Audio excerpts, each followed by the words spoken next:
నా ఆలోచన ఒకటి, అమరావతి రావాలి. ప్రతి ఒక్కరూ ఈ రాష్ట్రంలో ఎక్కడికి పోయినా మీ రాజధాని ఏదంటే నా రాజధాని నా అమరావతి అని చెప్పే పరిస్థితి రావాలి. అక్కడి నుంచి అన్ని ప్రాంతాల అభివృద్ధి కావాలి. ఈరోజు నెల్లూరు జిల్లా ఉంది, ఇప్పుడు కొత్తగా వచ్చిన కందుకూరు కూడా ఉంది, కృష్ణపట్నం పోర్ట్ ఉంది, కృష్ణపట్నంలో ఇప్పటికే క్రిష్ సిటీ కూడా వచ్చింది, ఇండస్ట్రియల్ పార్క్ పనులు అవుతున్నాయి. రామాయం పట్నం వచ్చింది, రామాయం పట్నంలో బీపీసీఎల్ 95,000 కోట్ల రూపాయలు ఖర్చు పెట్టి పెద్ద రిఫైనరీ పెడుతున్నారు.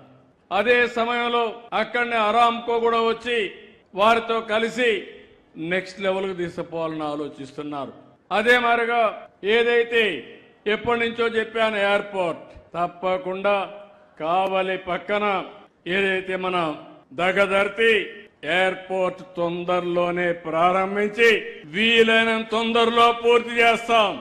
2 పోర్ట్లు, ఒక ఎయిర్పోర్టు, భవిష్యత్తులో ఇంకా అనేక అభివృద్ధి కార్యక్రమాలు, సోమశిల నీళ్లు, నేషనల్ హైవేస్ గాని, రైల్వే లైన్స్ గాని, ఇన్ని వస్తువులుంటే ఇంకా మీకు కావాల్సింది ఏంటంటున్నా, మీ మైండ్కు పదును పెట్టండి, మీరు కూడా పనిచేయండి.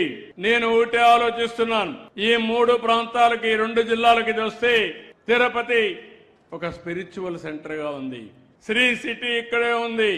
రేపు కూడా ఎల్జీ 5,000 కోట్ల రూపాయలు ఖర్చు పెట్టి ఒక 10,000 మంది ఉద్యోగాలు కూడా క్రియేట్ చేసే పరిస్థితికి వస్తున్నారు. ఇప్పటికే చాలా ఇండస్ట్రీస్ వచ్చాయి, ఇంకా పరిశ్రమలు వస్తాయి.